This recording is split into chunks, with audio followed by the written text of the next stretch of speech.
வணக்கம் ஸ்டூடெண்ட்ஸ், என்னோட பேர் தான் டில்லி ராஜா. 2020 தான் ஃபோர்ஜி சில்வர் அகாடமி ஸ்டார்ட் பண்ணேன். ஸோ ஃபஸ்ட்டு பேட்ச் அப்போ +2 10th பப்ளிக் எக்ஸாம் எழுதுகிறவங்களுக்கு important questions, explanation videos, centum tricks, so tips and tricks, இந்த மாதிரி நிறைய விஷயங்களை நான் அப்லோட் பண்ணிட்டு வந்தேன். ஸோ அந்த இயரே நான் அதை ஸ்டாப் பண்ணிட்டேன். ஸோ ஏன்னா இன்ஜினியரிங்க்கு கிளாஸ் எடுக்கிறதுக்காக. ஸோ நடுவில் ஒரு 5 இயர்ஸ் கேப் எழுந்துருச்சு. ஸோ திரும்பவும் ரீஸ்டார்ட் பண்ணியிருக்கேன். ஸோ உங்கள் பேட்ச் 2026 பேட்ச்க்கு திரும்பவும் ரீஸ்டார்ட் பண்ணியிருக்கேன்.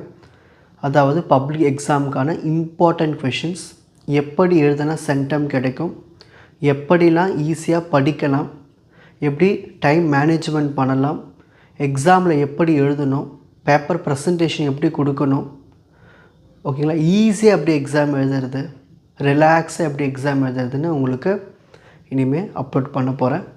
பயன்படுத்திக்குங்க, உங்கள் ஃப்ரெண்ட்ஸுக்கு ஷேர் பண்ணுங்கள், ஓகேங்களா. அதாவது இப்போ நீங்கள் காலேஜ் ஸ்டூடெண்ட்ஸும் நீங்கள் இந்த வீடியோ பார்த்தீங்கன்னா ஸ்கூல் ஸ்டூடெண்ட்ஸ்க்கும் ஷேர் பண்ணுங்கள்.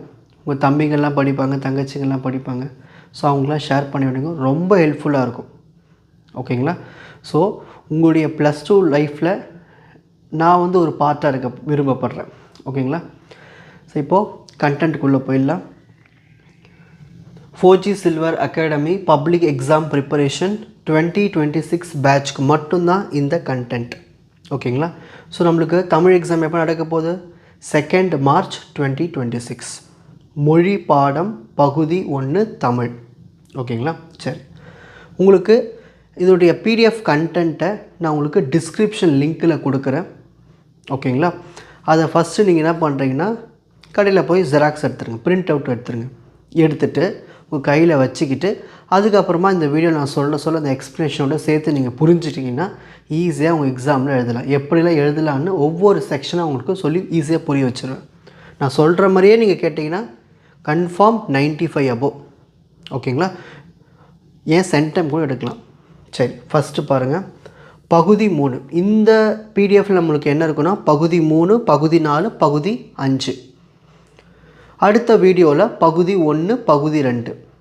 ஸோ 2 வீடியோ தான் தமிழுக்கு. இந்த 2 வீடியோ நீங்கள் நல்லா பார்த்தாலே போதும், சென்டமே எடுத்துடலாம். சரி, இதில் நான் உங்களுக்கு கொஷின்ஸும் கொடுத்துருக்கேன், வித் ஆன்சர்ஸும் கொடுத்துருக்கேன், ஓகேங்களா. ஸோ ஃபஸ்ட் பகுதி 3ல் பிரிவு 1, இதில் நம்மளுக்கு 4 கொஷின்ஸ் வரும், 31, 32, 33, 34. சரி, இந்த 4 கொஷினை நம்ம ஏதாவது 2 தான் அட்டன் பண்ணுவோம் எக்ஸாமில். சரி, அந்த 2 நீங்கள் கரெக்டாக அட்டன் பண்ணணும் இல்லையா. அதனால் நான் என்ன பண்ணியிருக்கேன்னா 6 கொஷின்ஸ் கொடுத்துருக்கேன். இந்த 6 நீங்கள் படிச்சிட்டிங்கன்னா கண்டிப்பாக அந்த 2 அட்டன் பண்ணிடலாம், ஓகேங்களா. உங்கள் லக்குனா இதில் இந்த 6லே 4 அந்த 4 நீங்கள் 2 எழுதுகிற மாதிரி கூட வரலாம். ஸோ நான் கொடுத்த இந்த 6 நீங்கள் தரோவாக படிச்சிட்டிங்கன்னா ஷுவராக இதில் 8 மார்க் இருக்குன்னு கன்ஃபார்ம் பண்ணிக்கலாம். ஸோ ஒவ்வொரு கொஷின் நீங்கள் கொடுத்துருக்கேன். இதோட பேக் சைடில், அதாவது எண்டில் உங்களுக்கு இதோட ஆன்சர்ஸ் இருக்கும், அதை எக்ஸ்ப்ளனேஷனும் பண்ணும். ஃபஸ்ட் கொஷின் பாருங்கள், ஏங்கோலி நீர் ஞாலத்து இருள் அகற்றும், இடம் சுற்றி பொருள் விளக்கம் தருக, ஓகேங்களா. சரி, ஸோ இடம் சுற்றி பொருள் விளக்கு 2 கொஷின்ஸ் கொடுத்துருக்கேன். வருபவர் எவராயினும் நன்றி செலுத்து, இடம் சுற்றி பொருள் விளக்கம் தருக. ஸோ மோஸ்ட்லி இந்த இடம் சுற்றி பொருள் விளக்கம் தருக தமிழில் ரொம்ப முக்கியம், செய்யுளில், ஓகேங்களா. ஸோ ஃபஸ்ட் இந்த 2ல் ஏதாவது ஒன்று வரத்துக்கு அதிக சான்சஸ் இருக்குது. அப்புறமா இந்த 4ல் ஏதாவது ஒன்று வரத்துக்கான அதிக சான்சஸ் இருக்குது. ஆனால் நீங்கள் இதை படிச்சு 2 கன்ஃபார்மாக அட்டன் பண்ணிடலாம், ஓகேங்களா. சரி, இப்போ இந்த 2 இடம் சுற்றி வர பொருள் தருகளுக்கு நம்ம எக்ஸ்ப்ளனேஷன் பார்க்கலாம்.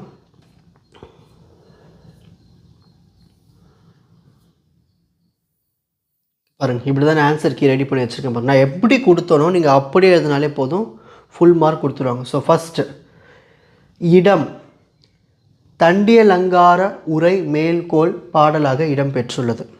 இங்கே ஒரு லைன் கொடுத்தாங்கல்ல, ஏங்கோலி நீர். ஸோ அது எங்கேருந்து இருந்தது? தண்டியலங்கார உரை, அதுலேருந்து ஒரு பாடல் தான் நம்மளுக்கு கொடுத்துருக்காங்க. தான் இடம். பொருள் என்னன்னா, கடலால் சூழப்பட்ட உலகத்தின் இருளை அகற்றுவது, ஓகேங்களா. ஸோ கடலில் என்ன இருக்குன்னா, இருள் சூழ்ந்துருக்கு, அதை அகற்றுறது. அது எப்படி அகற்றுவது, அதுதான் நம்ம இந்த லைனோட பொருள். ஸோ விளக்கம் பார்க்கலாம். கடலால் சூழப்பட்ட உலகத்தின் புற இருளை அகற்றுவது 1, ஓகேங்களா. 1 கடலில் சூழப்பட்ட அந்த இருளை அகற்றணும். இன்னொன்று தமிழ் மக்களிடையே, அதாவது மக்களிடையே அறியாமை இருக்கு இல்லையா, அதை அகற்றுவது இன்னொன்று. சரி, இது ரெண்டுத்தையும் எப்படி அகற்றுவது? ஒன்று வந்து கடலால் சூழப்பட்ட அந்த இருளை வந்து சூரியன் மூலயமா நம்ம என்ன பண்ணலான்னா அகற்றலாம். அப்படி இல்லையா, இன்னொன்று மக்கள்கிட்ட இருந்த அறியாமையை வந்து தமிழ் மூலயமா, தண்ணீர் இல்லாத தமிழ் மூலயமா நம்ம என்ன பண்ணலான்னா இது எல்லாத்தையும் அகற்றலாம்னு சொல்கிறது தான் இந்த இடஞ்சுட்டி பொருள்தற்கு விளக்கம். ஸோ இடம் எழுதுனீங்கன்னா 1 மார்க்கு, அதுக்கான பொருள் எழுதுனீங்கன்னா 1 மார்க்கு, விளக்கம் இந்த 2 பாயிண்ட் எழுதிங்கன்னா 2 மார்க்கு, டோட்டலாக 4 மார்க் கொஸ்டின் இது. ஓகேங்களா? நெக்ஸ்ட் அடுத்த இடஞ்சுட்டி பொருள் தருக. இங்கே பாருங்கள், அது என்ன கொஸ்டினை கொடுத்துருக்காங்க?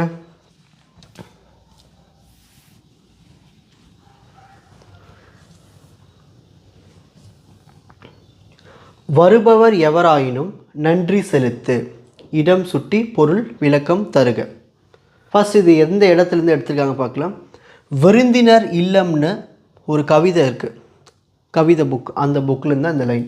இது யார் எழுதுனா? ஜலாவுதீன் ரூமியின். இவர் எழுதுனதான் அந்த புத்தகம். அந்த புத்தகத்திலேருந்து இடம் பெற்றது தான் அந்த ஒரு லைன். பொருள், அதாவது நம்ம வீட்டுக்கு யாராவது தேடி வராங்கன்னா ஓகேங்களா, அவங்களுக்கு நன்றி சொல்லணும், அவங்கள வந்து நல்வழியாக நம்ம வரவேற்கணும். ஓகேங்களா, இதுதான் விஷயம் சொல்கிறாங்க. ஏன் நன்றி செலுத்தணும்னா அவங்க வந்து நம்மளுக்கு வாழ்க்கைக்கு ஒரு பாடத்தை கற்றுக் கொடுத்துட்டு போவாங்க. ஸோ இது யாராக இருந்தாலும், ஸோ வீட்டுக்கு வந்தாங்கன்னா அவங்கள வந்து உள்ளே வரவேற்கணும். ஸோ நம்மை தேடி வருபவர் எத்தகைய பண்புடையவராக இருந்தாலும் அவருக்கு நன்றி செலுத்த வேண்டும். ஸோ இது விளக்கம் பார்க்கலாம். நம் இல்லத்திற்கு வருபவர் எந்த எண்ணத்தோடு வந்தாலும் அவர்களை நீ வாசலுக்கே சென்று இன்முகத்துடன் வரவேற்க வேண்டும். ஏனெனில் அவர்கள் ஒவ்வொருவரும் நமக்கு ஒரு வாழ்க்கை வழிகாட்டி. எனவே அவர்களுக்கு நாம் நன்றி செலுத்த வேண்டும். இதுதான் அந்த விளக்கம். ஸோ இடம், என்ன இடம் கரெக்டாக எழுதுறீங்கன்னா 1 மார்க்கு, அதோட பொருளுக்கு 1 மார்க்கு, விளக்கம் இந்த 3 பாயிண்ட் எழுதிங்கன்னா 2 மார்க்கு. ஸோ டோட்டலாக 4 மார்க். ஓகேங்களா? நெக்ஸ்ட் தேர்ட் கொஸ்டின் பார்க்கலாம். தேர்ட் கொஸ்டின், செம்பரிதி மலைமேட்டில் தலையை சாய்ப்பான் செந்நிறத்து பூக்காடாம் வானமெல்லாம் தொடர் வெளிப்படுத்தும் காட்சி நயத்தை விளக்குக. ஸோ இதுதான் நம்ம மாலை நேரத்தில் வந்து சூரியன் தான் கதிரவன், அது எங்கே போகும்? மறையும், மேற்கில் தான் மறையும். மாலை நேரத்தில் கதிரவன் மேற்கில் மறைகிறான். ஓகேங்களா? சரி, அது எப்படி மறையுது? அது மலை மேட்டில் தலையை சாய்த்து உறங்க செல்வது போல் காட்சியளிக்கிறது. மலையில் அப்படியே சாஞ்சு போகிற மாதிரி காட்சியளிக்குதுன்னு சொல்கிறாங்க. கதிரவன் மறைகின்ற போது வானம் செந்நிறமாக காட்சியளிக்கும். ஈவினிங் டைமில் எப்படி இருக்கும்? நல்லா ரெட்டிஷ் கலரில் இருக்கணும் ஸ்கை. அது வானமெல்லாம் செந்நிறத்து பூக்கள் பூத்து பூக்காடு காட்சியளிப்பது போல் உள்ளது. அதுதான் அப்படி சொல்கிறாங்க. ஓகேங்களா? சரி, இந்த 4 பாயிண்ட் எழுதுனா உங்களுக்கு 4 மார்க் கொடுத்துருவாங்க. நெக்ஸ்ட், வாடகை காலத்தில் கோவலர்கள் எப்படி இருந்தாங்க? ஸோ அந்த கொஷினுக்கு இந்த 4 பாயிண்ட் எழுதுனா 4 மார்க். ஸோ ஃபஸ்ட் பாயிண்ட் பார்க்கலாம். வாடகை காலத்தில் தாழ்வான பகுதிகளில் பெருகிய வெள்ளத்தை கோவலர்கள் வெறுத்தனர். எங்கெல்லாம் தாழ்வான பகுதியில் அங்கெல்லாம் தண்ணி நிரம்பிடும். ஓகேங்களா? அதை ஃபஸ்ட்டு வந்து வெறுத்தாங்க. தாம் பழகிய நிலத்தை விட்டு வேறொரு இடத்திற்கு இடம் பெயர்ந்தனர். ஸோ நம்ம இருக்கிற இடத்துக்கு வேறு இடத்துக்கு போனாலும் அதுவும் கஷ்டமாக தானே இருக்கும். எருமை, பசு, ஆடு, இது எல்லாத்தையும், இதை தான் நம்ம ஆணிரைகள்னு சொல்லுவோம். அந்த ஆணிரைகள் வந்து மேடான நிலத்தில் போய் விட்டாங்க. ஓகேங்களா? எருமை, பசு, ஆடு ஆகிய ஆண் நிறைகளை மேடான நிலங்களில் மேய விட்டனர். அங்கு பலருடன் சேர்ந்து கொல்லி நெருப்பினால் கைகளுக்கு சூடேற்றி தம் குளிரை போக்க முயற்சித்தனர். ஓகேங்களா? ஸோ அங்கே நெருப்பு மூட்டி கொஞ்சம் அனலை போக்கிக்கிட்டாங்க. இந்த 4 பாயிண்ட் எழுதுனா போதும். நெக்ஸ்ட், திருஞான சம்பந்தர் அந்த உத்திர திருவிழா பற்றி என்ன சொல்கிறார்? அந்த 4 பாயிண்ட்டு தான் நம்ம பார்க்க போகிறோம். திருமயிலை கபாலீஸ்வரம் கோவிலில் பங்குனி உத்திர திருவிழா சிறப்பாக நடைபெறும். ஓகேங்களா? அவ்விழா எழுச்சி மிக்கதாகவும் ஆறாவாரம் மிக்கதாகவும் கொண்டாடப்பெறும். ஸோ ரொம்ப சூப்பராக இருக்கும் திருவிழா. அவ்விழாவில் இளம் பெண்கள் ஆறாவாரத்தோடு பங்கேற்பர். ஸோ இளம் பெண்கள் அதில் கலந்துப்பாங்க. விழாவின் போது கபாலீஸ்வரம் கோவிலில் வீற்றிருக்கும் இறைவனுக்கு பூசைகள் செய்து வழிபடுவர். ஸோ அந்த கோவில் இருக்கிற இறைவனுக்கு வழிபாடு பண்ணுறது தான் இந்த விஷயமே. அந்த 4 பாயிண்ட் அழகாக சொல்லியிருக்காங்க. அப்படியே எழுதுனீங்கன்னா உங்களுக்கு 4 மார்க்ஸ் கொடுத்துருவாங்க. ஓகேங்களா. நெக்ஸ்ட் ராமலிங்கார் அடிகள் என்ன சொல்கிறாரு? இந்த 2 பாயிண்ட் தான் சொல்கிறாரு. ஒவ்வொரு பாயிண்ட்டுக்கு 2 மார்க்கு, 4 மார்க்கு ஸ்பெல்லிங் மிஸ்டேக்ஸ் இல்லாமல் எழுதணும். உள்ளொன்று வைத்து புறமொன்று பேசும் மனிதர்களுடைய உறவு வேண்டாம். உள்ளே ஒன்று வச்சுப்பாங்க, வெளியில் ஒன்று பேசுவாங்க. அவங்கக்கிட்ட உறவு வச்சுக்கக்கூடாது. இதுதான் முக்கியமான பாயிண்ட்டு. 2 மார்க்ஸ். ஒரு நிலைப்பட்ட மனதுடன் எப்பொழுதும் உனது திருவடிகளையே நினைக்கின்ற உத்தமதம் உறவு வேண்டும் என்று ராமலிங்க அடிகள் கந்தவேலிடம் வேண்டுகிறார். கந்தன் இருக்கார் இல்லையா, கந்தவேல், அவர்கிட்ட வேண்டார். நீங்கள் ஒரே மனசாக இருக்கீங்க, உள்ளே ஒன்று வெளியில் ஒன்று இல்லை. ஸோ உங்களுடைய திருவடிகளை நான் வணங்குகிறேன்னு சொல்லி வேண்டுகிறார். ஓகேங்களா. இதுதான் ராமலிங்க அடிகள் சொல்கிறார். ஸோ மனுஷங்கள்லாம் என்ன பண்ணுவாங்க, உள்ளே ஒன்று வெளியில் ஒன்று வச்சு பேசுவாங்க. ஸோ அந்த உறவு வேண்டாம், கடவுளாகிய உங்களுடைய உறவு வேண்டும் என்று சொல்கிறார். இதுதான் அந்த 2 பாயிண்ட்டு, 4 மார்க்ஸ். ஸோ இதுதான் செய்யுள் 4 மார்க் கொஷின். இந்த 6ல் ஏதாவது 2 கன்ஃபார்மாக வந்துடும். தரோவாக படிச்சிருங்க. ஓகேங்களா. நெக்ஸ்ட்டு செக்ஷன் போயிடலாம். நெக்ஸ்ட் பகுதி 3ல் பிரிவு 2. இது நம்மளுக்கு கொஷின் நம்பர் பார்த்தீங்கன்னா 35, 36, 37, 38 வரும். இதில் நான் உங்களுக்கு 6 கொஷின் கொடுத்துருக்கேன். இதில் கண்டிப்பாக 2 நீங்கள் அட்டன் பண்ணிடுவீங்க. சென்னையின் பண்பாட்டு அடையாளங்களில் இன்றும் நிலைத்து இருப்பனவற்றை குறிப்பிடுக. 2வது கொஸ்டின், சென்னை அறிவின் நகரம் என்பதை சான்றுகளுடன் விளக்குக. 3வது கொஸ்டின், பண்டைய விரிந்த குடும்பத்தின் தொடர்ச்சியே இன்றைய கூட்டு குடும்பம், விளக்கம் எழுதுக. மணந்தகம் விளக்குக. 5வது கொஸ்டின், நீங்கள் ஆசிரியரானால் மாணாக்கரை அன்பினால் எவ்வகையில் நெறிப்படுத்துவீர்கள். 6வது கொஸ்டின், மணலில் எழுதியது முதல் தற்காலம் வரை எழுதும் முறையில் ஏற்பட்டுள்ள மாற்றங்களை தொகுத்துரைக்க. ஸோ இந்த 6 கொஷினுக்கான எக்ஸ்ப்ளனேஷன் இப்போ பார்க்கலாம். தமிழ் சமூகத்தின் வரலாற்றை அறிய உதவும் தமிழ்நாடு ஆவண காப்பகம் சென்னையில் இருக்குது. ஓகேங்களா. ஸோ தமிழ் சமூகத்தை பற்றினோட ஹிஸ்ட்ரி தெரிஞ்சுக்கணும்னா சென்னையில் இருக்கிற அந்த தமிழ்நாடு ஆவண காப்பகத்தை நம்ம பார்த்துக்கலாம். அது உதவுது.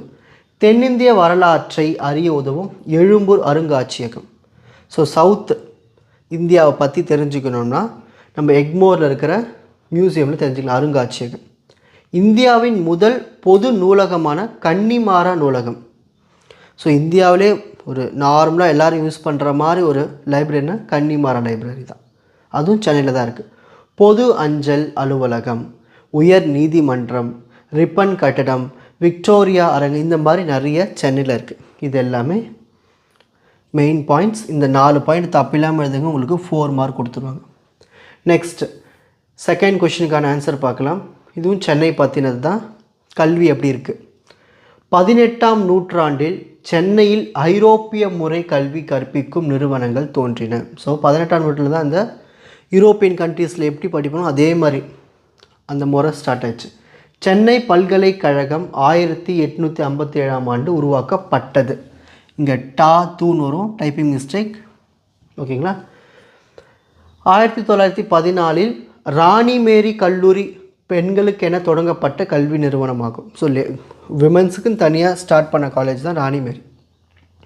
அச்சு பரவல், நாளிதழ் பெருக்கம் ஆகியவை சென்னையின் அறிவு வளர்ச்சிக்கு துணை நின்றன. ஓகேங்களா.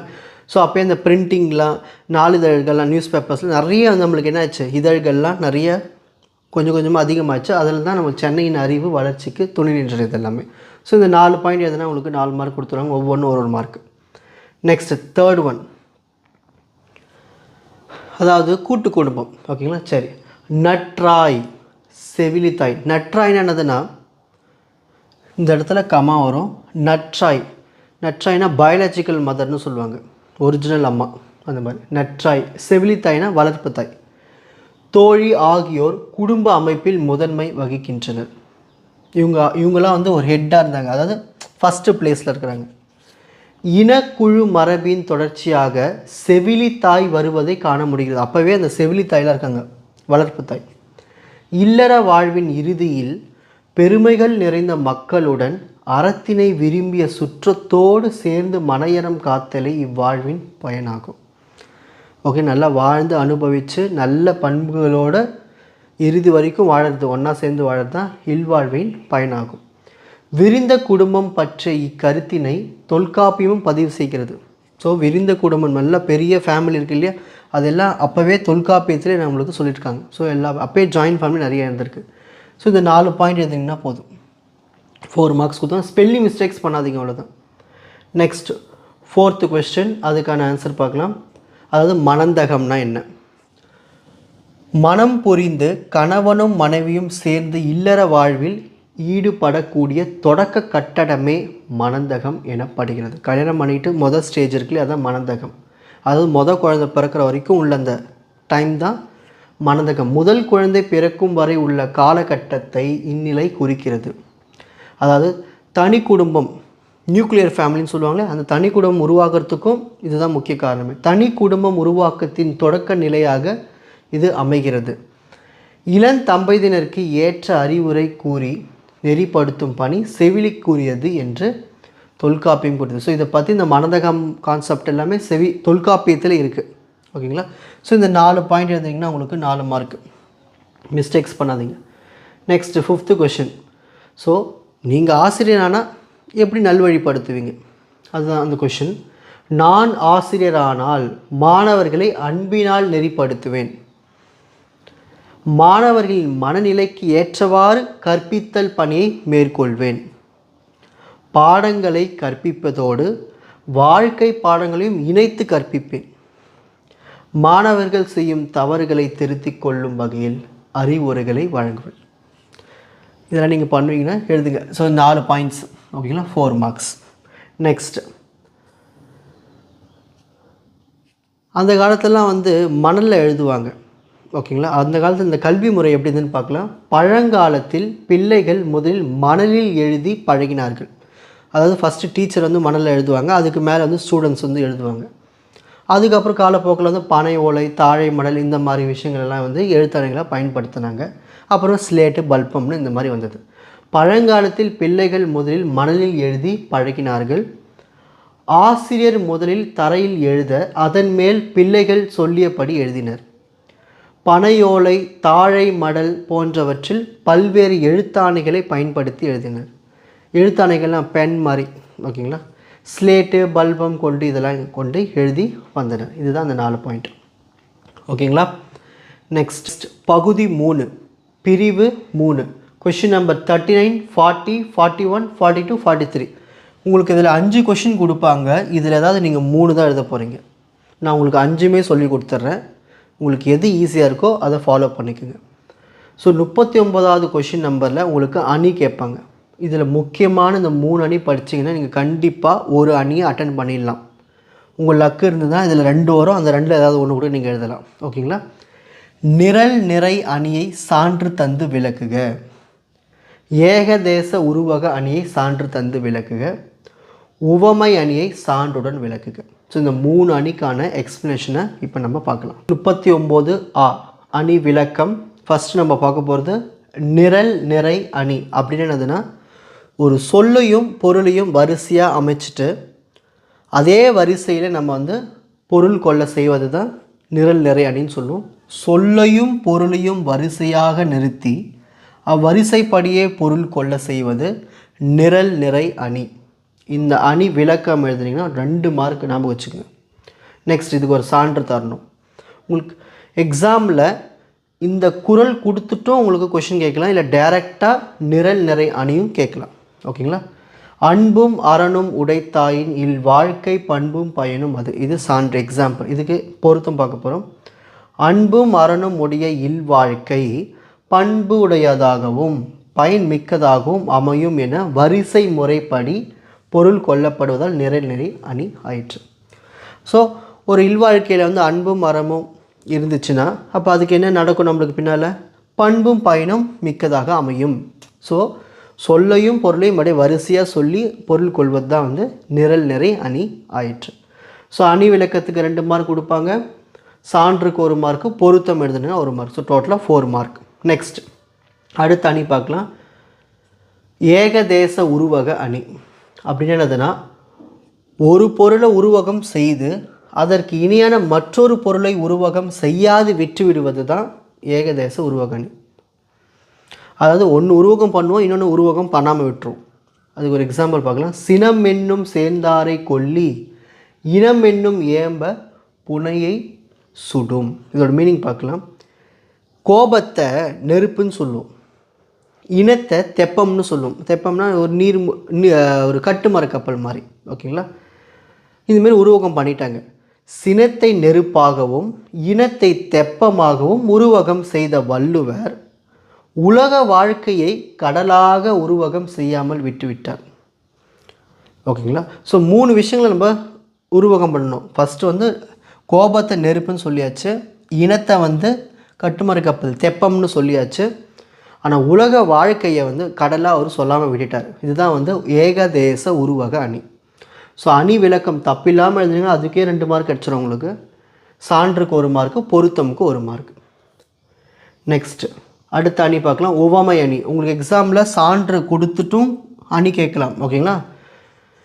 டைரெக்டாக உவமை அணின்னு கேட்காம இப்படி ஒரு திருக்குறளை கொடுத்துட்டு இதில் என்ன அணி இருக்குன்னு கேட்கலாம். சரி, உவமை அணி பார்க்கலாம். உவமை ஒரு தொடராகவும் உவமேயம் மற்றொரு தொடராகவும் இந்த ஓம உருவம் அப்படியே வெளிப்படையாக வரும். அப்படி வந்துச்சுன்னா அது ஓமை அணின்னு சொல்லுவோம். இதுக்கு ஒரு எக்ஸாம்பிள் பார்க்கலாம். உடம்பாடு இல்லாதவர் வாழ்க்கை குடங்கருள் பாம்போடு உடனுறைந்தற்று. அதாவது இப்போ இதில் உவமை பார்க்கலாம். இதில் ஓமை எது வரும்னா குடங்கருள் பாம்போடு உடந்துரைத்தல். இதுதான் உவமை. உவமேயம் எப்பவுமே மேலே வரும். உடம்பாடு இல்லாதவர் வாழ்க்கை. இதில் ஓம ஒரு பாருங்கள், அற்று வந்துச்சா பாருங்கள். இந்த மாதிரி வெளிப்படையாக அந்த திருக்குறளில் அற்று வந்துச்சுன்னா, அதாவது வெளிப்படையாக அந்த ஓம ஒரு வந்துச்சுன்னா அதை உவமை அணின்னு சொல்லுவோம். ஸோ அணி விளக்கத்துக்கு 2 மார்க்கு, இந்த சான்று எழுதுறதுக்கு 1 மார்க்கு, அதில் ஓமை ஓமேயம் ஓமொருப்பு பிரித்து காட்டுறதுக்கு 1 மார்க், டோட்டலாக 4 மார்க்ஸ். ஓகேங்களா? சரி, பிரிவு 3ல் 40வது கொஸ்டின் பார்க்கலாம். இலக்கிய நயம் பாராட்டுக. ரொம்ப ரொம்ப ஈஸியாக மார்க் எடுக்கிற இடம் இது. இலக்கிய நயம் பாராட்டுக. பாடலின் மைய கருத்தோடு எவையேனும் 3 நயங்களையும் எழுதுகன்னு சொல்லிடுவாங்க. உங்களுக்கு ஒரு பாட்டு கொடுத்துருவாங்க, அதில் ஆசிரியர் பேரும் கொடுத்துருவாங்க. நான் உங்களுக்கு ப்ராக்டிஸ்க்காக 2 பாட்டு கொடுத்துருக்கேன். ஓகேங்களா? ஸோ நான் காமராசன். சரி, இந்த மாதிரி உங்களுக்கு இந்த 2 பாட்டு அப்படியே போர்டு எக்ஸாமில் ஏதாவது ஒன்று கூட வரலாம். இல்லை இதில் இருக்கிறதே நான் கொடுத்துருக்கேன் இதே பாட்டு கூட வரலாம். அப்படி இல்லைன்னா வேறு எப்படி பாட்டு கொடுத்தாலும் உங்களுக்கு எப்படி எழுதணும்னு உங்களுக்கு இப்போ சொல்லித்தரப்போகிறேன். இலக்கிய நயம் பாராட்டுக்கு எப்படி எழுதணும். ஸோ ஃபஸ்ட்டு நம்ம பார்க்க வேண்டியது நாமக்கல் கவிஞர். முதல்ல ஆத்தர் பேர் என்னன்னு பார்க்கணும். நாமக்கல் கவிஞர். ஓகே, பார்த்தாச்சு. அடுத்து இந்த பாட்டை நீங்கள் சும்மா ஒரு வாட்டி வாசித்து பாருங்கள். எதை பற்றி இருக்குன்னா தமிழை பற்றி தான் இருக்கும் இந்த பாட்டு. ஸோ எதை பற்றி இருக்குன்னு நீங்கள் முதல்ல தெரிஞ்சுக்கணும். ஓகேங்களா? அதுதான் விஷயம். இதை நம்ம இப்போ அப்படியே ஆன்சர் கீழே போய் பார்க்கலாம். உங்களுக்கு அழகாக ரெடி பண்ணி கொடுத்துருக்கேன் ஆன்சர் கீ. இது நான் எப்படி கொடுத்துருக்கணும் அதே மாதிரி நீங்கள் எக்ஸாமில் எழுதுனீங்கன்னா உங்களுக்கு ஃபுல் மார்க் அப்படியே 4 மார்க் அப்படியே லட்டு மாதிரி வாங்கிடலாம். அதில் ஃபஸ்ட்டு மைய கருத்துன்னு ஹெட்டிங் போட்டுருங்க. போட்டு அந்த பாட்டுக்கு கீழே ஒரு ஆத்தர் பேர் கொடுத்துருப்பாங்க, அதை முதல்ல எழுதுங்க. நாமக்கல் கவிஞர், கமா போட்டுருங்க. கமா போட்டு இப்பாடலில் டேஷ் மைய கருத்தை கொண்டு பாடியுள்ளார். ஓகேங்களா? அந்த பாட்டை பற்றி உங்களுக்குலாம் தெரிஞ்சிருக்கும், தமிழை பற்றி சொல்லியிருக்காரு. ஸோ நாமக்கல் கவிஞர் இப்பாடலில் தமிழை மைய கருத்தை கொண்டு பாடியுள்ளார். ஸோ நீங்கள் எழுதுறது தான் இங்கே ஏதாவது ஒரு 2 வேர்டு இல்லை ஏதாவது ஒரு வேர்டு அழகாக சிம்பிளாக ஸ்பெல்லிங் மிஸ்டேக் இல்லாமல் எழுதுறீங்க போதும். அந்த பாட்டை படிச்சுட்டு அந்த பாட்டு எதை பற்றி இருக்குது. ஸோ நாமக்கல் கவிஞர் முதல்ல ஆத்தர் பேர், இப்பாடலில் டேஷ் மைய கருத்தை கொண்டு பாடியுள்ளார். இந்த ஃபார்மெட்டை நீங்கள் மனப்பாடம் பண்ணிவிட்டு இந்த டேஷில் நீங்கள் அந்த பாட்டு எதை பற்றி சொல்லுதுன்னு ஒரே ஒரு வேர்டில் எழுதுங்க. தமிழை பற்றி. ஓகேங்களா? சரி, இப்போ நயம் எழுத போகிறோம். ஸோ மைய கருத்தை நீங்கள் தப்பு இல்லாமல் ஸ்பெல்லிங் மிஸ்டேக்லாம் எழுதினா உங்களுக்கு 1 மார்க் கொடுத்துருவாங்க. நெக்ஸ்ட் மோனை. அதாவது இது மோனைக்கு நீங்கள் ஸ்டேட்மெண்ட் எழுதணும். அடிதோறும் அல்லது சீர்தோறும் முதல் எழுத்து ஒன்றி வருவது மோனை. இப்போ நீங்கள் பாட்டில் ஏதாவது 2 வேர்ட்ஸ் எடுத்துகிட்டு அந்த மொதல் வேர்டு மட்டும் சேமாக இருக்கும், கா கா, அதை மட்டும் நீங்கள் அன்லைன் பண்ணி காமிச்சா போதும். இதுக்கு 1 மார்க்கு, 2 மார்க் ஆச்சா? நெக்ஸ்ட் எதுகை. எதுகை 2ஆம் எழுத்து ஒன்றி வருவது. அடிதோறும் அல்லது சீர்தோறும் 2ஆம் எழுத்து ஒன்றி வருவது எதுகை. ஸ்பெல்லிங் மிஸ்டேக் பண்ணாதீங்க. இந்த ஸ்டேட்மெண்ட்லாம் இதெல்லாம் ஃபார்மேட் அப்படியே மனப்பாடம் பண்ணி எழுதிருங்க. இங்கே பாருங்கள், இதில் ரெண்டாவது எழுத்து இரு. இதெல்லாம் நீங்கள் அந்த பாட்டை பார்த்து தான் எழுதணும். ஸோ இதுக்கு 1 மார்க். நெக்ஸ்ட் இயல்பு நயம். இயல்பு நயம் என்னது? கடைசி எழுத்து ஒன்றாக வரும், சேமாக வரும். பாடலில் இறுதி எழுத்தோ அசையோ சீரோ ஒன்றி வருவது இயல்பு. இங்கே பாருங்கள், ஊற்றெடுத்தே கற்றுணர்ந்தே, இந்த தே லாஸ்ட்டில் வருதுங்களா, சேமாக வருதுங்களா? ஸோ இந்த கடைசி எழுத்து சேமாக இருந்துச்சுன்னா அது இயல்புன்னு சொல்லுவோம். 1. இதிலே உங்களுக்கு 4 மார்க் வந்துருச்சு. மைய கருத்துக்கு 1 மார்க்கு, மோனை எதுக இயல்பு 4 மார்க்கு, கூட எக்ஸ்ட்ராவாக அணி. ஓகேங்களா, கூட எக்ஸ்ட்ராவாக அணி. இப்பாடலில் டேஷ் அணி வந்துள்ளது. இந்த பாட்டில் வந்து சொற்பொருள் பின்வரும் நிலை அணி வந்திருக்கு. மோஸ்ட்லி இங்கே கேட்குற பாட்டு எல்லாமே சொற்பொருள் பின்வரும் நிலை அணி வரும். அப்படி இல்லைன்னா உயர்வு நவிர்ச்சி அணி வரும். ஓகேங்களா, இது ரெண்டுலேயே ஏதாவது ஒன்று தான் வரும். ஸோ நீங்கள் உயர்வு நவிர்ச்சி அணினா அப்படி கண்டுபிடிக்கலான்னா அதாவது ஒருத்தர் உயர்வாக சொல்லியிருப்பாங்க. ஓகேங்களா, ஸோ அது உயர்வு நவிர்ச்சி அணி. நீங்கள் அணி எழுதாமல் இந்த 4 எழுதினாலும் உங்களுக்கு 4 மார்க் கொடுத்துருவாங்க. ஏன்னா அவங்க கொஷினை கேட்டது மைய கருத்துக்கு எழுதி ஏற்புடைய 3 நயங்கள் எழுதணும். மோனை எதுக ஏற்பு முடிஞ்சு போச்சு. அதான் 4 நயம் இலக்கிய நயம் பாராட்டுக்கு முடிஞ்சு போச்சு. அடுத்த பாட்டு பாருங்கள். பூமி சருகாம் பாலையை முத்து பூத்த கடலுக்குள்ளாக்குவேன். அடுத்த பாட்டு, பூமி சருகாம் பாலையை முத்து பூத்த கடல்களாக்குவேன். புயலை கூறுபடுத்தியே கோடி புதிய தென்றலாக்குவேன். இரவில் விண்மீன் காசினை செலுத்தி இரவலோடு பேசுவேன். இரவெரிக்கும் பரிதியை ஏழை விறகெரிக்க வீசுவேன். இந்த மாதிரி பாட்டை காமராசன் பாடியிருக்கார். இப்போ முதல்ல நம்ம பார்க்க வேண்டியது என்னது? ஆத்தர் பேர் காமராசன். இதை பார்த்துட்டு நம்ம ஸ்டார்ட் பண்ண வேண்டியது மைய 40 மைய கருத்து பார்க்கலாம். முதல்ல நம்ம பார்க்க வேண்டியது ஆசிரியர் பெயர் காமராசன்.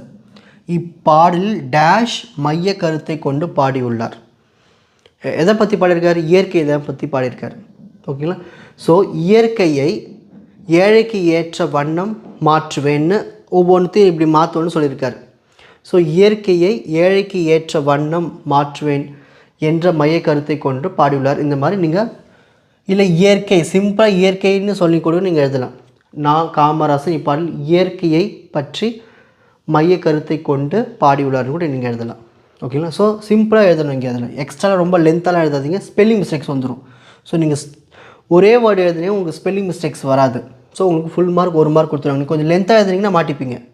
ஓகேங்களா, ஸ்பெல்லிங் மிஸ்டேக்ஸ் வந்துடும். அப்போ 1/2 மார்க் குறைச்சிடுவாங்க. ஸோ எப்போ எந்த அளவுக்கு நம்ம தமிழில் கம்மியாக எழுதுகிறோம், ஸ்பெல்லிங் மிஸ்டேக்ஸ் இல்லாமல் எழுதுகிறோமோ மார்க் அதிகம். ஞாபகம் வச்சுக்கோங்க. இப்போ மோனை நயம். மோனை நயம் என்னது? முதல் எழுத்து ஒன்றி வருவது. அடிதோறும் அல்லது சீர்தோறும் முதல் எழுத்து ஒன்றி வருவது மோனை. பாடலில் இருக்கிற 2 வேர்ட்ஸ் எடுத்து நீங்கள் காட்டணும். பூ சேமாக இருக்கா? So 1 mark. நெக்ஸ்ட் எதுகை நயம். அடிதோறும் அல்லது சீர்தோறும் 2ஆம் எழுத்து ஒன்றி வருவது எதுகை. ரா சேமாக இருக்குங்களா? ஸோ எதுகைக்கு 1 மார்க். இயல்பு வந்து கடைசி வேர்டு வேன் இந்த மாதிரி, அதாவது இறுதி எழுத்தோ அசையோ சீரோ எப்படி இருந்தாலும் இங்கே பாருங்கள் சேமாக வந்துருக்குங்களா? ஸோ இந்த மாதிரி வந்துட்டாலே இயல்பு நயம். சரி, மைய கருத்து எழுதுனா 1 மார்க்கு, மோனை எதுகை இயல்பு எழுதுனாலே உங்களுக்கு பேலன்ஸ் 3 மார்க் கிடச்சிடும். ஸோ டோட்டலாக 4 மார்க் கிடச்சிச்சு. எக்ஸ்ட்ராவாக அணி தேவைப்பட்டால் எழுதலாம். இப்பாடலில் டேஷ் அணி வந்துள்ளது. சொற்பொருள் பின்வரும் நிலை அணி. ஓகேங்களா, இந்த பாட்டுக்கு மோஸ்ட்லி இதை தான் சொல்லணும். சொற்பொருள் பின்வரும் நிலை அணி வரும். அப்படி இல்லைன்னா உயர்வு நவிர்ச்சி அணி வரும். இது ரெண்டுத்தையும் ஏதாவது ஒன்று வரும். ஓகேங்களா, ஸோ நான் கொடுத்த பாட்டுக்கு இது தான். மோஸ்ட்லி இதில் இருக்கிற பாட்டே உங்கள் எக்ஸாமுக்கு வந்துடும். அப்படி இல்லைன்னா வேறு ஏதாவது வந்துச்சுன்னா உயர்வு நவிர்ச்சி அணின்னு எழுதுங்க. ஓகேங்களா, நெக்ஸ்ட் இப்போ அடுத்தது கொஷின் நம்பர் 41. அதில் உங்களுக்கு திணைத்துறைன்னு கேட்பாங்க. வாகை திணையை சான்றுடன் விளக்குக. பொதுவியல் திணையை சான்றுடன் விளக்குக. பொருண்மொழி காஞ்சித்துறையை சான்றுடன் விளக்குக. இந்த மாதிரி உங்களுக்கு திணைத்துறை கொடுப்பாங்க. இதில் நீங்கள் இந்த 2 திணை படித்தாலும் நீங்கள் 1 திணை எழுதிடலாம்.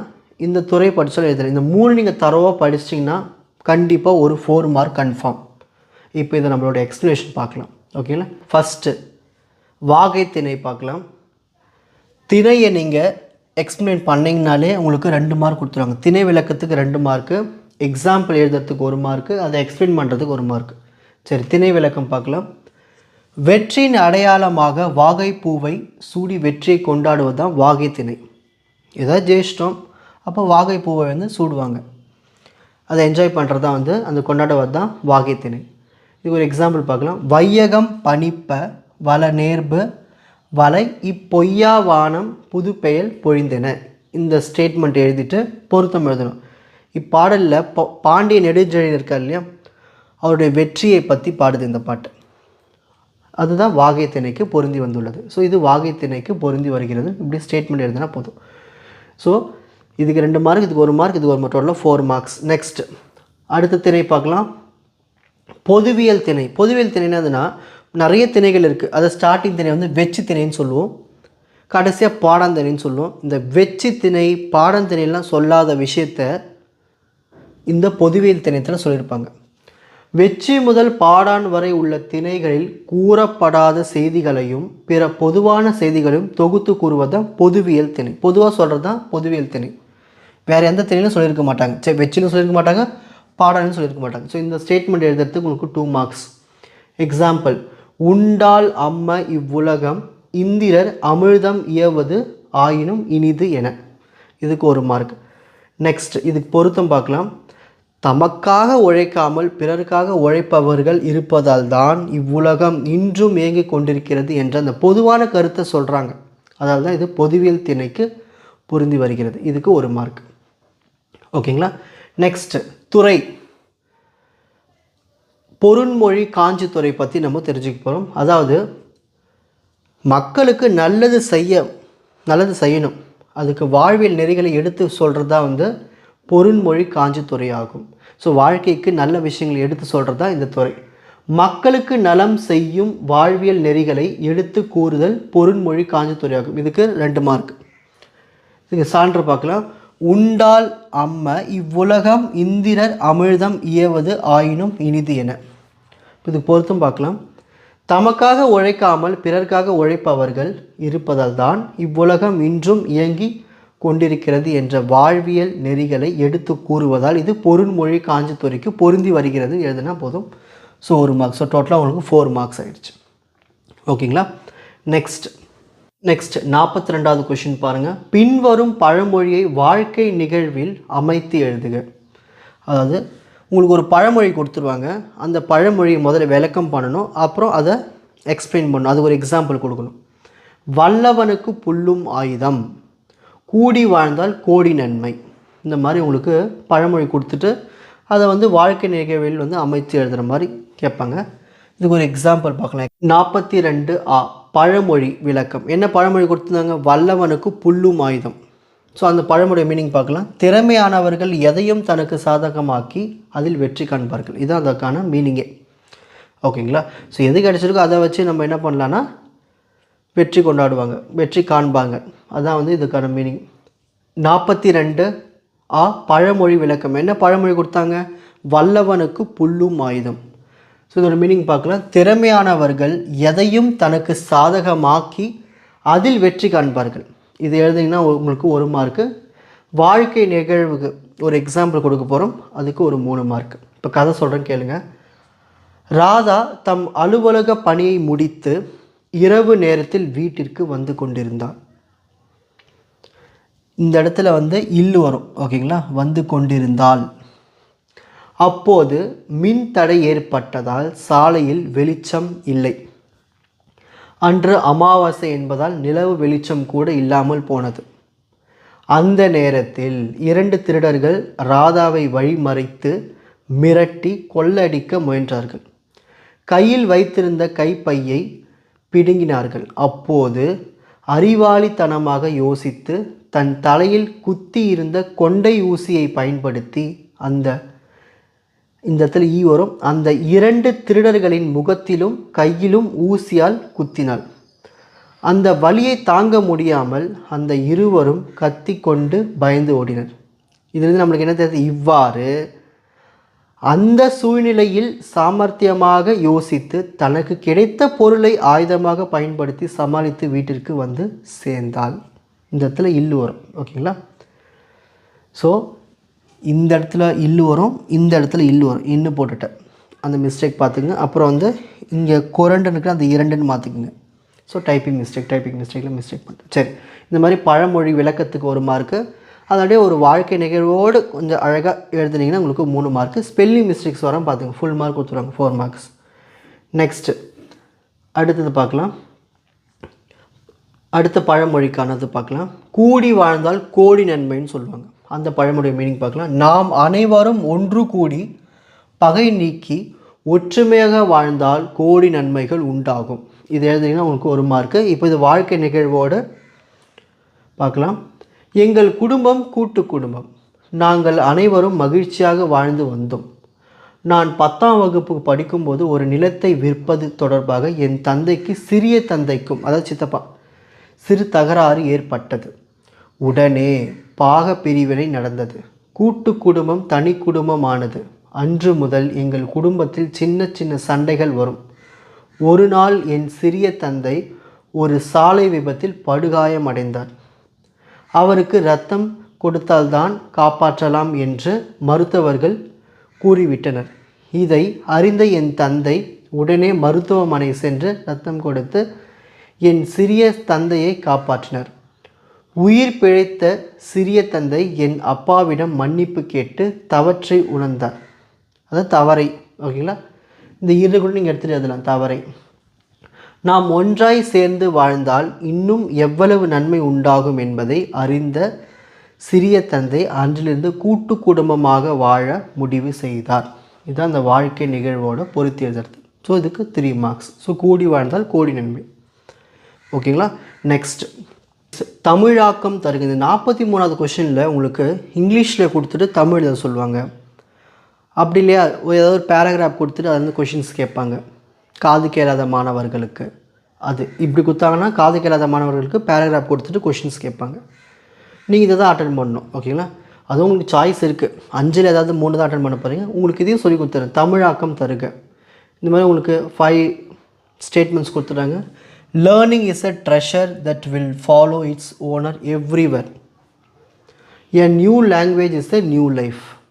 If you want people to understand you, speak their language. Knowledge of languages is the doorway to wisdom. The limits of my language are the limits of my world. இந்த மாதிரி 5 ஸ்டேட்மெண்ட் கொடுத்துட்டாங்க. இந்த ஸ்டேட்மெண்ட்டுக்கு நம்ம தமிழாக்கம் பார்க்க போகிறோம். ஃபஸ்ட்டு கொஷின், கற்றோருக்கு சென்ற இடமெல்லாம் சிறப்பு. ஒரு புதிய மொழி என்பது ஒரு புதிய வாழ்க்கை. மக்கள் உன்னை புரிந்து கொள்ள விரும்பினால் அவர்கள் மொழியில் நீ பேசு. மொழிகள் பற்றிய அறிவு ஞானத்தின் வாயில். என் மொழியின் எல்லை என் உலகத்தின் எல்லை. ஸோ உங்களுக்கு இந்த டிரான்ஸ்லேஷன் கேட்டாங்கன்னா இந்த மாதிரி நீங்கள் எழுதணும். ஓகேங்களா? ஏதாவது 4 தான் கேட்பாங்க. So 4 marks. ஓகேங்களா? நெக்ஸ்ட் அடுத்து பார்க்க போகிறது பகுதி 4. நெக்ஸ்ட் பகுதி 4 கொஷின் நம்பர் 44, 45, 46 கேட்பாங்க. முதல்ல 44, அதாவது செய்யுள் நெடுவினா. இந்த 3 படிச்சிங்கன்னா ஒரு 6 மார்க் எடுத்துடலாம். இதில் திருக்குறள் ஒரு வாழ்வியல் இலக்கியம் நிறுவுக. அறிவுடைமை வாழ்வின் உயர்வுக்கு துணை நிற்கும் என்பதை வள்ளுவம் வழி நின்று நிறுவுக. சினத்தை காத்தல் வாழ்வை மேன்மைப்படுத்தும். இக்கூற்றை முப்பால் வழி விரித்துரைக்க. இந்த மாதிரி 3 கொஷின் கொடுத்துருக்கு. இந்த 3 ஏதாவது ஒன்று வந்துடும். இதுக்கான எக்ஸ்ப்ளனேஷனும் நோட்ஸும் இப்போ கீழே இருக்குது, பார்க்கலாம். ஃபஸ்ட் முன்னுரை போடணும். திருக்குறள் தமிழின் மிக சிறந்த நூலாகும். இது மனிதன் நல்ல முறையில் வாழ வழிகாட்டும் வாழ்வியல் இலக்கியமாகும். சரி, முன்னுரைக்கெல்லாம் உங்களுக்கு மார்க் கிடையாது. அதில் இருக்க முக்கியமானது 6 பாயிண்ட் தான் மார்க். முக்கிய அம்சங்கள் என்னென்ன அம்சங்கள்? ஃபர்ஸ்ட் ஒன், மனிதனை வழி நடத்தும் நூல். திருக்குறள் வாழ்க்கையில் சரியான பாதையை காட்டுகிறது. இந்த மாதிரி ஹெட்டிங் போடுங்க. ஸ்பெல்லிங் மிஸ்டேக் இல்லாமல் எழுதுங்க, 1 மார்க். நெக்ஸ்ட், நல்ல பண்புகள் வளர்த்தல். அன்பு, ஒழுக்கம், உண்மை போன்ற நற்குணங்களை வளர்க்கிறது. ஸோ இதுக்கு 1 மார்க். நெக்ஸ்ட், வாழ்க்கை நெறிகள். எப்படி பேச வேண்டும், எப்படி நடக்க வேண்டும் என்று கற்பிக்கிறது. இதுக்கு 1 மார்க். சமத்துவம் கற்பிக்கும். அனைவரையும் சமமாக மதிக்க வேண்டும் என்று கூறுகிறது. அறம், பொருள், இன்பம். வாழ்க்கையின் 3 முக்கிய அம்சங்களையும் விளக்குகிறது. 1 மார்க்கு. எல்லா காலத்துக்கும் பொருந்தும். இந்த காலத்திலும் எந்த காலத்திலும் பயன்படும் சிறந்த நூல் தான் இந்த திருக்குறள். ஸோ இது மாதிரி 6 பாயிண்ட் 6 ஹெட்டிங்ஸ் போடுங்க. அந்த 6 எக்ஸ்ப்ளனேஷன் நான் என்ன கொடுத்தனோ அப்படியே டிட்டோவாக எழுதிடுங்க. முடிவுரை. அதனால் திருக்குறள் மனித வாழ்க்கையை மேம்படுத்தும் ஒரு அரிய வாழ்வியல் இலக்கியமாகும். இது அனைவரும் படித்து பின்பற்ற வேண்டிய சிறந்த நூல். நெக்ஸ்ட், அறிவுடைமை திருக்குறள் இருக்கிற அந்த கருத்துக்கள் எழுதணும். அங்கே இருக்கிறது 5 கருத்து தான். அந்த 5 கருத்து நீங்கள் ஸ்பெல்லிங் மிஸ்டேக் இல்லாமல் எழுதினா உங்களுக்கு 6 மார்க் கொடுத்துருவாங்க. நீங்கள் திருக்குறளாக எழுத வேண்டிய அவசியமே இல்லை. இந்த கருத்துக்கள் மட்டும் எழுதினா போதும். முன்னுரை முடிவுலாம் எதுவும் போட தேவையில்லை. இதை மட்டும் ஸ்பெல்லிங் மிஸ்டேக் இல்லாமல் எழுதுங்க போதும். அறிவு அழிவு வராமல் காக்கும் கருவியாகும். அன்றியும் பகைவரால் அழிக்க முடியாத பாதுகாப்பு ஆரணம் அதுவே ஆகும். ஓகேங்களா? ஸோ யாருக்கெல்லாம் அறிவு இருக்கோ அவங்களாம் அழிவு வராது. ஓகேங்களா? அது ஒரு காக்கும் கருவியாகும். ஓகேங்களா? ஸோ பகைவரால் கூட அழிக்க முடியாதது அறிவு தான். நெக்ஸ்ட், மனத்தை அது போகும் போக்கில் செலவிடாமல் தீமையிலிருந்து விலக்கி நல்ல வழியில் செலுத்துவதே அறிவாகும். ஸோ மனம் போக்கில் நம்ம போகக்கூடாது, அதில் டைம் ஸ்பெண்ட் பண்ணக்கூடாது. ஸோ நம்ம அறிவை பயன்படுத்தி தீமையிலிருந்து விலக்கி கொள்வது தான் அறிவாகும் சொல்கிறாங்க. எப்பொருள் யார் யார் சொல்ல கேட்டாலும் அப்பொருளின் மெய்யான பொருளை காண்பதே அறிவாகும். யார் என்ன சொல்லணும் காதில் வாங்கிக்கக்கூடாது, வாங்கிட்டு அதை அப்படியே எடுத்துக்கக்கூடாது. அதில் என்ன விஷயங்கள் இருக்குது அலசி ஆராய்ச்சி தான் நம்ம எடுத்துக்கிறது அந்த அறிவுன்னு சொல்கிறாங்க. உலகம் எத்தகைய உயர்ந்த நெறியில் செல்கிறதோ அந்நெறியில் தானும் உலகத்தோடு இணைந்து செல்வதே அறிவாகும். ஸோ இதெல்லாம் சொல்கிறார் திருவள்ளுவர். நெக்ஸ்ட் 5வது பாயிண்ட், பின்பு வரப்போவதை முன்பே அறிந்து காத்து கொள்ளும் வல்லமை கொண்ட அறிவுடையவருக்கு அவர் நடுங்கும்படியாக வரக்கூடிய துன்பம் ஒன்றும் இல்லை. ஸோ பின்னாடி வரப்போது மழை தெரிஞ்சுக்கிட்டாங்கன்னா அப்போ அவங்களுக்கு எந்த துன்பமும் இல்லைன்னு அர்த்தம் இல்லையா? ஸோ இந்த 5 பாயிண்ட் எதுனா உங்களுக்கு 6 மார்க் கொடுத்துருவாங்க. ஸோ 6 மார்க்னால் 6 மார்க் ஃபுல்லாக கொடுத்துருவாங்க தமிழில். நீங்கள் ஸ்பெல்லிங் மிஸ்டேக்ஸ் இல்லாமல் பார்த்துங்க. நெக்ஸ்ட்டு அடுத்த கொஷின் பார்க்கலாம். சினம் திருக்குறள் என்னென்ன சொல்லுன்னு பார்க்கலாம். கருத்துக்கள் இதுலேயும் 5 கருத்துக்கள் தான் இருக்குது. 6 மார்க். தன் சினம் செல்லுபடி ஆகும் மெலியவரிடத்தில் கொள்ளாமல் காப்பவரே உண்மையில் சினம் காப்பவர். செல்லுபடியாகாத வலியறவிடத்தில் காத்தால் என்ன காக்காவிட்டால் என்ன. அதாவது ஒருத்தர் ஸ்ட்ராங்காக இருப்பான், இன்னொருத்தர் ரொம்ப வீக்காக இருப்பான். வீக்காக இருக்கின்ற போய் சண்டை போட்டால் என்ன பண்ணுறது? அது ஒன்றுத்துக்கும் பிரயோஜனம் இல்லை. அதை தான் சொல்கிறார். தீமையான விளைவுகள் சினத்தாலேயே ஏற்படும் என்பதால் யாரிடத்திலும் சினம் கொள்ளாமல் அதை மறந்துவிட வேண்டும். கோபந்தான் பாயிண்ட்டு சண்டை வரத்துக்கு. அது யார்கிட்டையும் காட்டாமல் பார்த்துக்கு நல்லது. முக மலர்ச்சியும் அக மகிழ்ச்சியும் கொள்கின்ற சினத்தை விட நமக்கு வேறு பகை இல்லை. ஓகேங்களா? ஸோ கோபம் இருக்கக்கூடாது. ஒருவர் தன்னைத்தான் காத்து கொள்ள விரும்பினால் சினம் வாராமல் காத்து கொள்ள வேண்டும். காக்காவிட்டால் சினம் நம்மை அழித்துவிடும். ஓகேங்களா? இப்போ நம்மளை ப்ரொடெக்ட் பண்ணிக்கணும். அதுக்கு என்ன பண்ணணும்? நம்மளுக்கு கோபம் வரக்கூடாது. சினம் தன்னை சேர்ந்தவரையும் அழிக்கும் நெருப்பு. அது ஒருவரது சுற்றம் என்னும் பாதுகாப்பு தெப்பத்தையும் சுட்டழிக்கும். ஓகேங்களா? கோபம் நம்மளையும் அழிச்சிரும் நெருப்பு மாதிரி. ஓகேங்களா? ஸோ சுற்றி இருக்கவங்களையும் அழிச்சிரும். ஸோ இதுதான் இந்த 5 பாயிண்ட் தான் இந்த திருவள்ளுவர் சொல்லியிருக்காரு. 5 கருத்துக்கள் 6 மார்க். நெக்ஸ்ட் இப்போ அடுத்து நம்ம பார்க்க போகிறது உரைநடை நெடுவினா. 45வது கொஸ்டின் கேட்பாங்க. இந்த 3 படிச்சிட்டிங்கன்னா 1 கன்ஃபார்மாக எழுதிடலாம். பண்டைய கால கல்வி முறையில் ஆசிரியர் மாணவர்களுக்கு இடையே நிகழ்ந்த கற்றல் கற்பித்தல் முறைகளை தொகுத்து எழுதுக. திரைப்படைத்துறை என்பது 1000 பேரை காப்பாற்றும் தொழிலா அல்லது கலைகளின் சங்கமமா? உங்கள் கருத்தை கட்டுரையாக்குக. குடும்பம் என்னும் சிறிய அமைப்பில் இருந்தே மனித சமூகம் என்னும் பரந்த அமைப்பு கட்டமைக்கப்படுகிறது, எவ்வாறு விளக்குக. ஓகேங்களா? ஸோ இதோட எக்ஸ்ப்ளனேஷன் பார்க்கலாம். ஸோ இந்த கொஷனுக்கு முதல்ல முன்னுரை போட்டுடலாம். பண்டைய காலத்தில் கல்வி, ஒழுக்கம், மரபு, அன்பு ஆகியவற்றை அடிப்படையாக கொண்டு நடைபெற்றது. ஆசிரியர் மாணவர் உறவு மிக உயர்ந்ததாக இருந்தது. இப்போ ஃபஸ்ட்டு குருகுலம் பார்க்கலாம். குருகுலம் என்னது? டீச்சர் வீட்டுக்கு போவாங்க. ஆசிரியரின் வீடே பள்ளியாக இருந்தது. அதை குருகுலம் என்று அழைத்தனர். உபாத்தியாயர் மாணவர்களுக்கு நேரடியாக கற்பித்தார். டீச்சர் தான் உபாத்தியாயர்னு சொல்லுவோம். நெக்ஸ்ட் மன்றங்கள். ஊர்தோறும் பெரிய மரத்தடியில் மன்றம் அமைத்து பாடம் நடத்தினர். பின்னர் அது திண்ணை பள்ளியாக மாறியது. நெக்ஸ்ட் பள்ளிகள். மரத்தடி பள்ளிகள் பின்னர் குடிசை பள்ளிகளாக மாறின. மடங்கள் அதெல்லாம் இருக்கு இல்லையா, பாடசாலைகள், இது எல்லாமே கொஞ்சம் கொஞ்சமாக ஸ்டார்ட் ஆயிடுச்சு. மடங்களிலும் பாடசாலைகள் இயங்கின. பள்ளி என்ற சொல் மடங்களுக்கும் பாடசாலைகளுக்கும் பொது பெயராக இருந்தது. வித்யாரம்பம், அதாவது கல்வி தொடக்கம் சொல்லுவாங்க. பிள்ளைகள் 5ஆம் வயதில் கல்வி தொடங்கினர். இது ஒரு சிறப்பு நாளாக கொண்டாடப்பட்டது.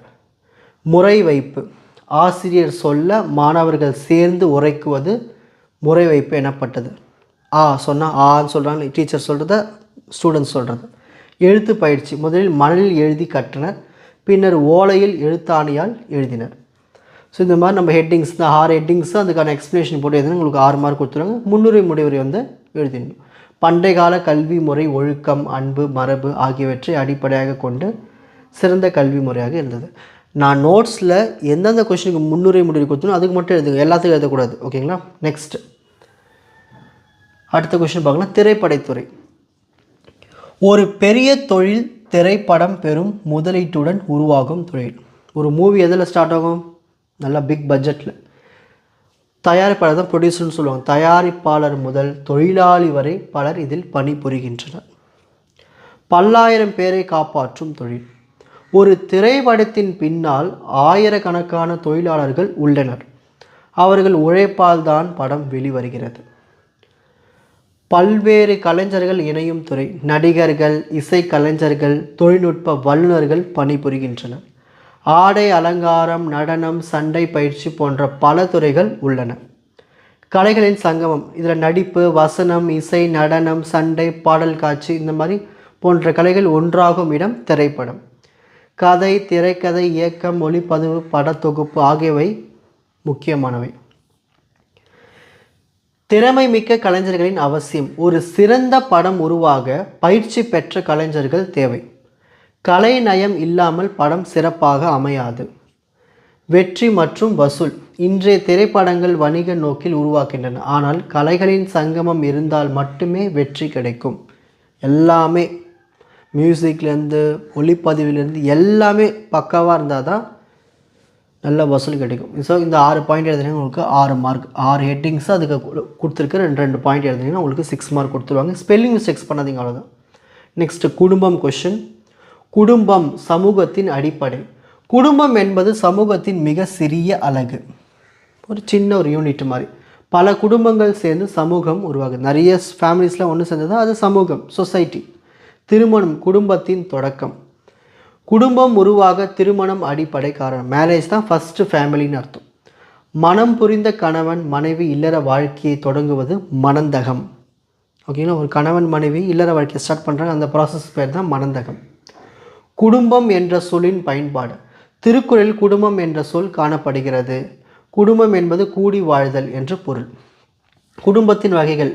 தாய் வழி குடும்பம் இருக்குது, தந்தை வழி குடும்பம் இருக்குது, தனி குடும்பம், விரிந்த குடும்பம், அது நியூக்ளியர் ஃபேமிலி, ஜாயின்ட் ஃபேமிலி, இந்த மாதிரி சொல்லணும். அது இவை சமூக வளர்ச்சியை காட்டுகின்றன.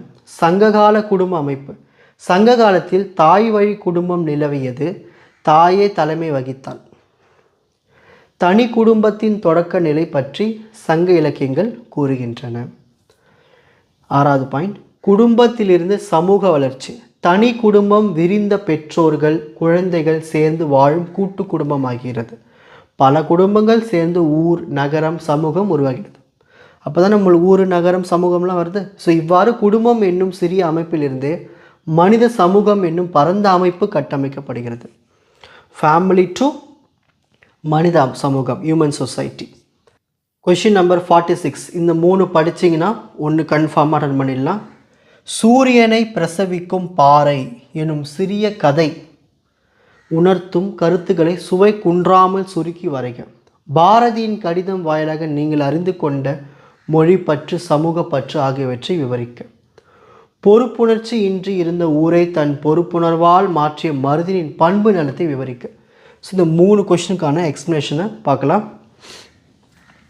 ஃபஸ்ட்டு முன்னுரை எழுதணும்.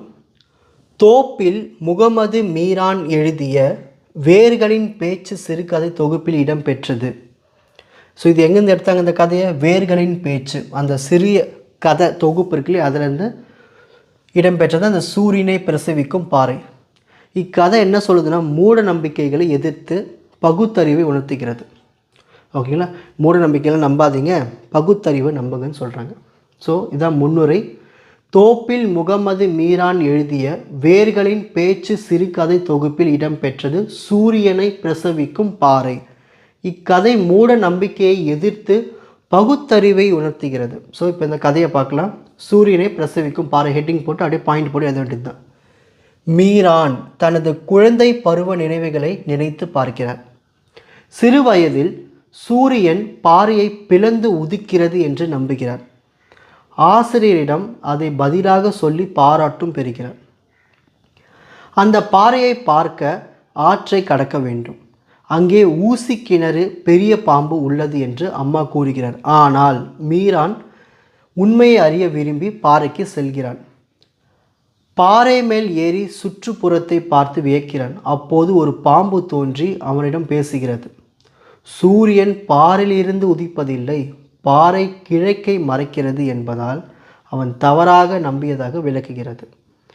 ஊசி கிணறு இல்லை, அது வெறும் கல் என்றும் ஒருவரின் பொய் மூட நம்பிக்கையாக மாறியதாகவும் பாம்பு கூறுகிறது. மனிதர்களிடையே விஷம் அதிகம் என்று சொல்லி சத்தியத்தின் முக்கியத்துவத்தை உணர்த்துகிறது. மீரான் உண்மையை புரிந்து கொண்டு கீழே இறங்கிறான். காலப்போக்கில் பாம்பு சொன்ன வார்த்தைகளின் அர்த்தம் அவனுக்கு விளங்குகிறது. ஸோ முடிவுரை, நம்பிக்கை சில நேரங்களில் மூட நம்பிக்கையாக மாறும். பகுத்தறிவும் உண்மையையும் தேடுதல் மனிதனை உயர்த்தும் என்பதை இக்கதையின் கருத்தாகும்.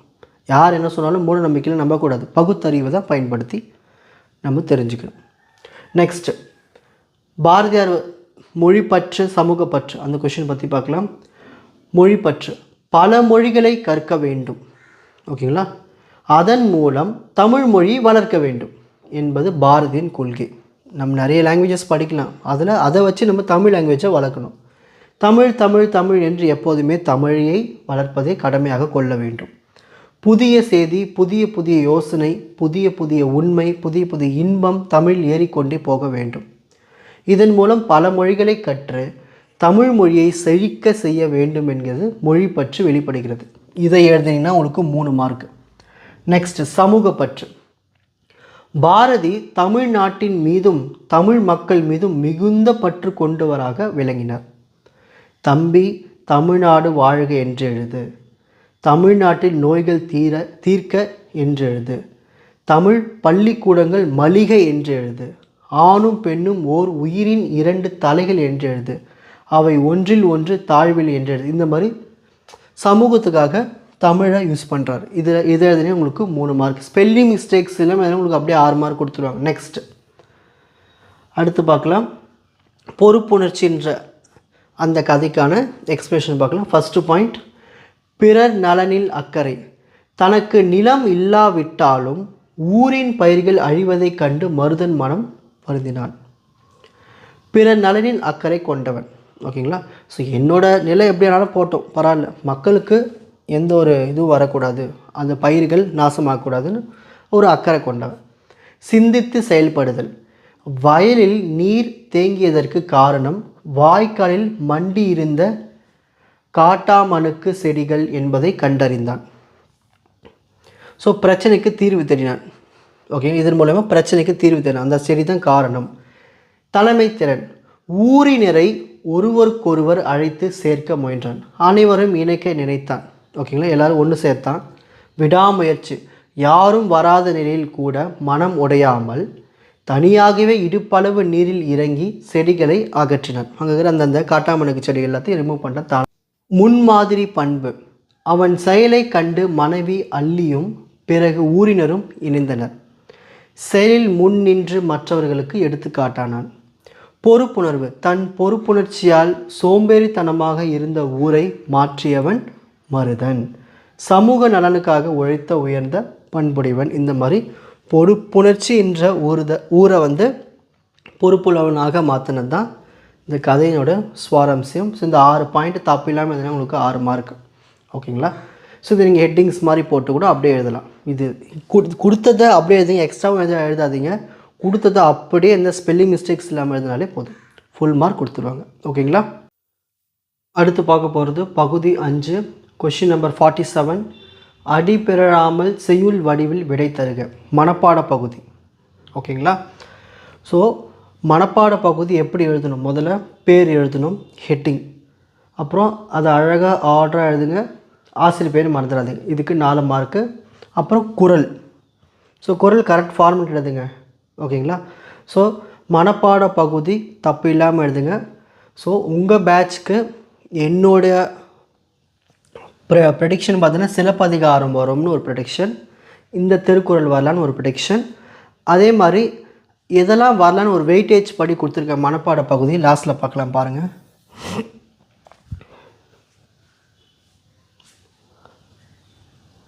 ஸோ ஃபஸ்ட்டு ப்ரியாரிட்டி சிலப்பதிகாரம் படிச்சிடணும். அடுத்து ரச்சன்ய யாத்திரிகம் படிக்கணும். அதுக்கப்புறமா நெடுநல் வாடை படிக்கணும்.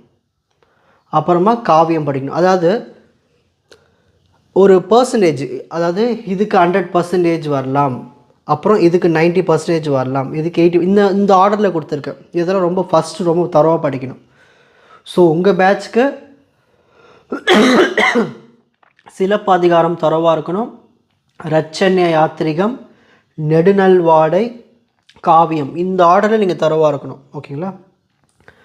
கம்பராமாயணில் இந்த 2வது பாட்டு ரொம்ப முக்கியமாக இருக்கணும், குகனோட மைவரானம். அதுக்கப்புறமா தெய்வமணி மாலை தெரிஞ்சிருக்கணும். திரும்ப கம்பராமாயணத்தில் பாட்டு, லாஸ்ட்டாக அந்த தண்ணீர் இல்லாத தமிழ். அதாவது மனப்பாட பகுதி இந்த ஆர்டரில் நீங்கள் படிங்க. ஸோ எதுக்கு நான் அதிகமாக வருமோ அதை முதல்ல கொடுத்துருப்பேன், எது முக்கியமானதோ அதை முதல்ல கொடுத்துருப்பேன், அதை படிங்க. நெக்ஸ்ட் உங்களுக்கு திருக்குறள். ஸோ என்னோடய கணிப்படி இந்த வாட்டி வினை திட்பம் வரலாம்னு ஒரு prediction.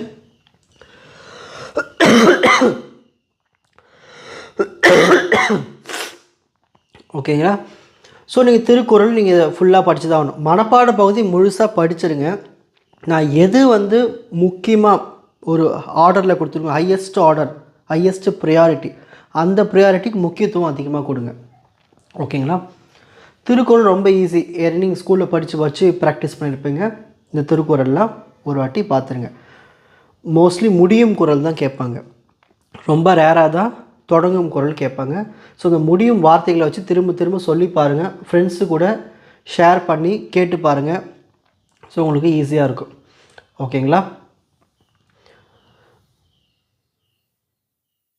So all the best. So உங்களுக்கு எப்படி எக்ஸாமில் எழுதணும்னு சொல்லியிருக்கேன். இவ்வளோ எழுதினாலே போதும். நான் என்ன நோட்ஸில் கொடுத்துருக்கணும் அந்த ஸ்பெல்லிங் மிஸ்டேக்ஸ் இல்லாமல் எழுதுங்க, உங்களுக்கு ஃபுல் மார்க் கொடுத்துருவாங்க. ஓகேங்களா? நல்ல ப்ரெசன்டேஷன் முக்கியம் இல்லை, ஸ்பெல்லிங் மிஸ்டேக்ஸ் இல்லாமல் கண்டென்ட்டை கரெக்டாக எழுதணும், அதுதான் முக்கியமே. ஓகேங்களா? ஸோ இந்த வீடியோவில் பார்ட் 3, பார்ட் 4, பார்ட் 5 பார்த்தாச்சு. அடுத்த வீடியோவில் 1 மார்க்ஸ் 2 மார்க்ஸ் முடிச்சிட்டா தமிழில் நீங்கள் 95 above கன்ஃபார்ம் எடுத்துடலாம். இப்போது இந்த வீடியோவை உங்கள் ஃப்ரெண்ட்ஸுக்கு ஷேர் பண்ணுங்கள்.